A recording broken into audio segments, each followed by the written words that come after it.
warahmatullahi wabarakatuh. Kami dari kelompok 4 akan mempresentasikan dengan tema teori produksi.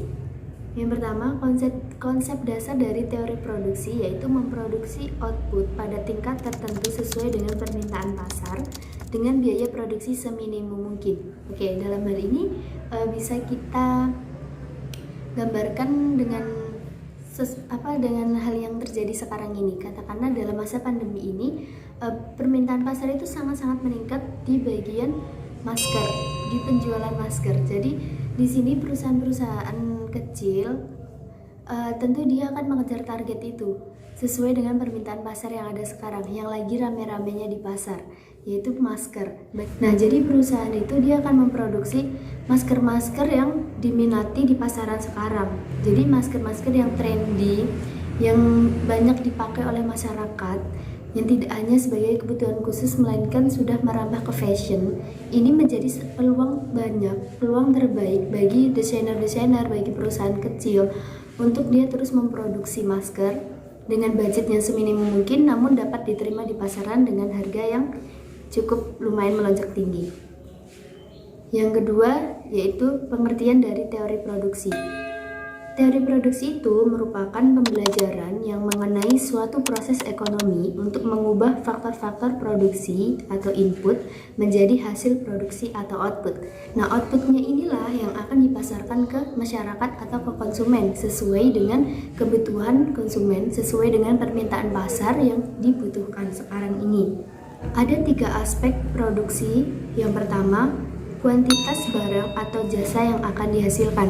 Nah, di sini kuantitasnya itu harus sesuai dengan harga yang ia tawarkan dan sesuai dengan permintaan pasar sekarang. Karena persaingan sekarang itu sangat-sangat kuat. Jadi pintar-pintarnya kita sebagai pemilik usaha untuk terus berinovasi dengan memberikan kualitas dan kuantitas terhadap barang atau jasa yang kita tawarkan itu sebaik mungkin, supaya kita tidak kalah saing dengan orang-orang di luar sana, dengan produsen-produsen, dengan penjual-penjual. Poin kedua yaitu bentuk atau jasa yang diciptakan. Bentuk atau jasa yang diciptakan ini harus jelas. Kita memberikan jasa pada konsumen itu harus jelas apa jasa yang kita tawarkan dan apa yang masyarakat saat ini butuhkan. Sebut saja seperti Gojek. Gojek itu juga harus jelas dia jasa itu diciptakan untuk apa?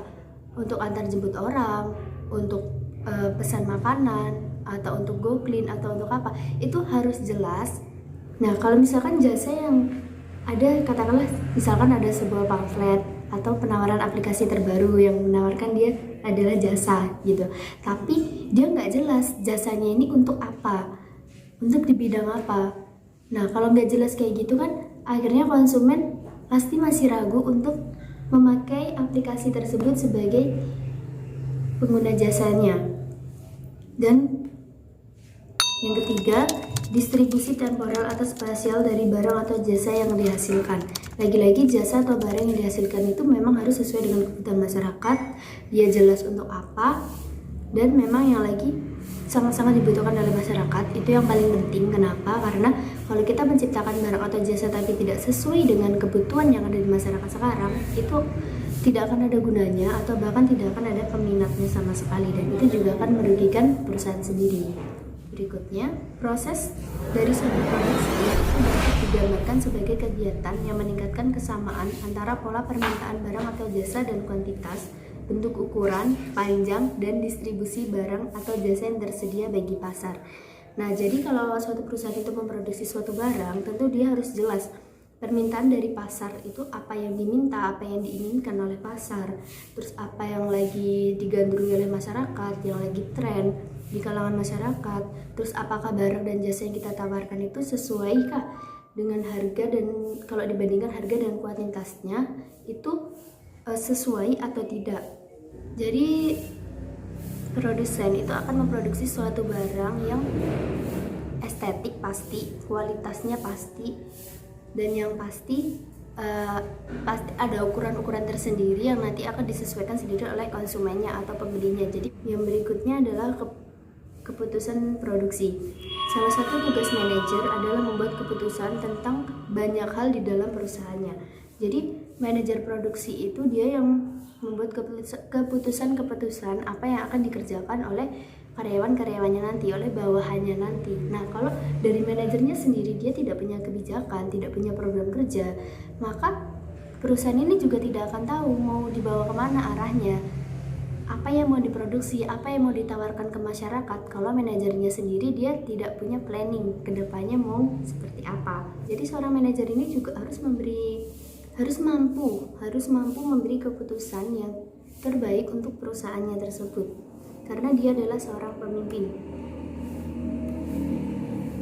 Yang berikutnya, keputusannya secara khusus terkait pada kegiatan produksi itu menyangkut penentuan berapa jumlah produk atau output yang harus dihasilkan dalam periode waktu tertentu. Jadi katakanlah setiap 3 bulan atau 6 bulan atau bahkan 1 tahun sekali, itu manajer produksi itu harus tahu berapa sih barang yang harus dia keluarkan, barang yang harus dia ciptakan untuk memenuhi kebutuhan pasar. Dan jadi itu harus benar-benar jelas. Manajer produksi dia harus punya target. Per bulannya dia mau target berapa nih barang yang diproduksi, terus barang yang dijual ke masyarakat, itu semua harus jelas.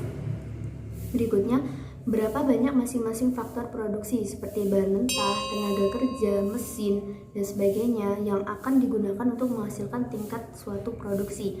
Jadi itu juga harus diukur. Kalau misalkan dia mau memproduksi dalam 1 bulan ada 20 output yang akan dia pasarkan, di situ dia harus tahu berapa jumlah bahan mentah yang dia gunakan, terus pengrajinnya butuh berapa orang untuk menyelesaikan 20 barang tersebut, sekaligus mesinnya. Jadi semua tidak menggunakan tenaga manusia, melainkan juga harus dibantu dengan mesin guna mempersingkat waktu. Dan mesin-mesinnya itu juga ada perhitungannya, kapan masa pakai mesin itu dan berapa banyak mesin yang harus ia gunakan untuk mendukung dari barang yang dia produksi. Lalu yang berikutnya, metode produksi yang akan digunakan, berapa banyak biaya yang dialokasikan pada kegiatan produksi tersebut. Jadi ketika suatu perusahaan itu mau mengeluarkan produknya atau outputnya, dia juga harus punya anggaran biaya yang akan ia keluarkan per sekali produksi tersebut. Jadi sebelum memproduksi dia sudah punya rangkaian biaya berapa banyak yang harus dia keluarkan untuk membuat produk-produknya dia tersebut. Dia sudah tahu budget yang harus dia keluarkan untuk membeli bahan-bahan mentah atau bahan pendukung yang lainnya, itu sudah terinci di dalam rangkaian biaya produksi. Kalau dia tidak ada rinciannya, nanti kita bisa merugi. Kenapa? Karena pasti barang A kurang, langsung beli gitu kan. Tapi kalau ada rinciannya, pasti kita tahu kita butuh budget segini untuk beli ini. Nah seperti itu. Itulah kenapa dibutuhkan yang namanya biaya yang dialokasikan. Yang berikutnya ada fungsi dari teori produksi. Produksi adalah proses mengubah barang input menjadi output yang berupa barang atau jasa. Katakanlah kayu kalau cuma dibiarkan saja pasti dibakar rayap, atau enggak palingan dibakar jadi api unggun. Dia nggak ada outputnya yang bisa bermanfaat secara berkelanjutan. Tapi ketika dia diolah di suatu pabrik oleh seorang pengrajin, dia akan menghasilkan barang yang namanya output, dan itu akan berguna bagi masyarakat yang mereka membutuhkan. Jadi masyarakat pasti akan membutuhkan, katakanlah kayu diolah jadi meja, jadi kursi atau lemari. Nah itu kan dibutuhkan oleh masyarakat. Nah itu yang namanya fungsi dari produksi. Jadi barang-barang yang tadinya tidak terpakai diproduksi itu bisa menghasilkan output yang menguntungkan bagi perusahaannya.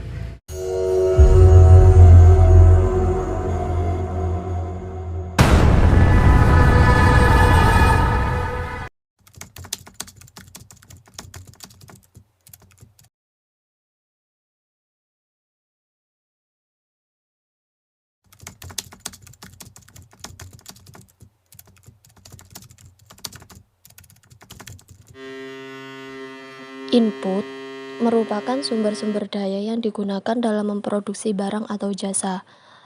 Input juga disebut sebagai faktor produksi karena input menunjukkan pada faktor-faktor yang digunakan dalam suatu proses produksi.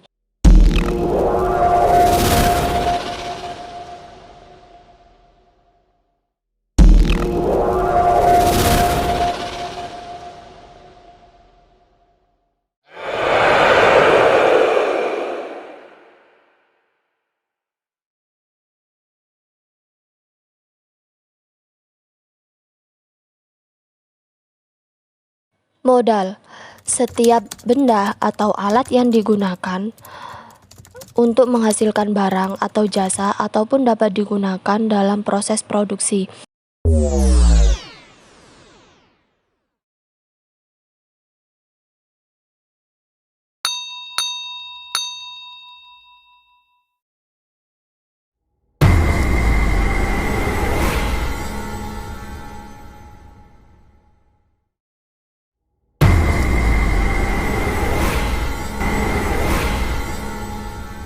Jangka waktu produksi di sini berkaitan dengan keputusan berapa dan bagaimana output yang akan diproduksi sehingga laba maksimum.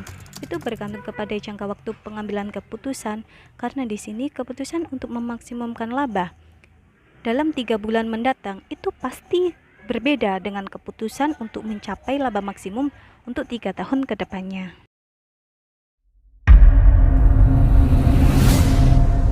Dimensi jangka panjang dan jangka pendek. Dalam jangka pendek atau short run, produksi ini sebagai faktor produksi yang jumlahnya tetap dan lainnya berubah. Sedangkan dalam jangka panjang, itu semua faktor produksinya itu dapat berubah dan ditambah sesuai dengan kebutuhan dari perusahaan tersebut.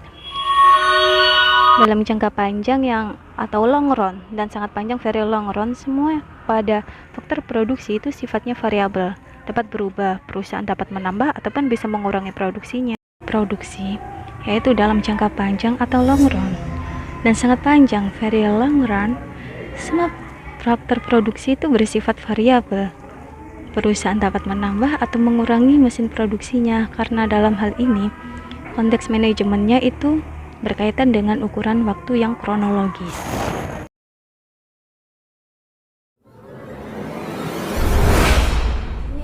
Kombinasi input optimum dan baiknya membahas Model of Ethical Substitution atau MRTS.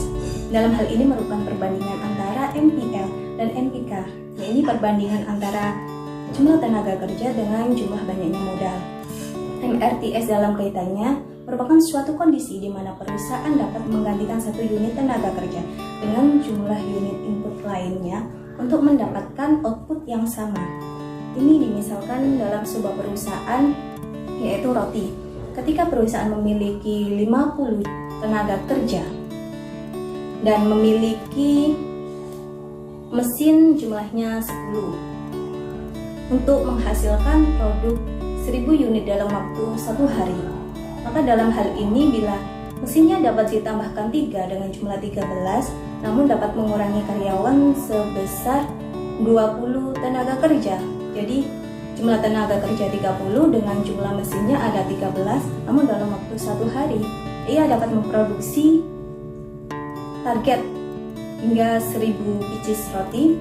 Itu pasti akan dilakukan perusahaan. Jadi perusahaan akan mengurangi jumlah tenaga kerja dan akan menambahkan jumlah unit mesin yang dibutuhkan.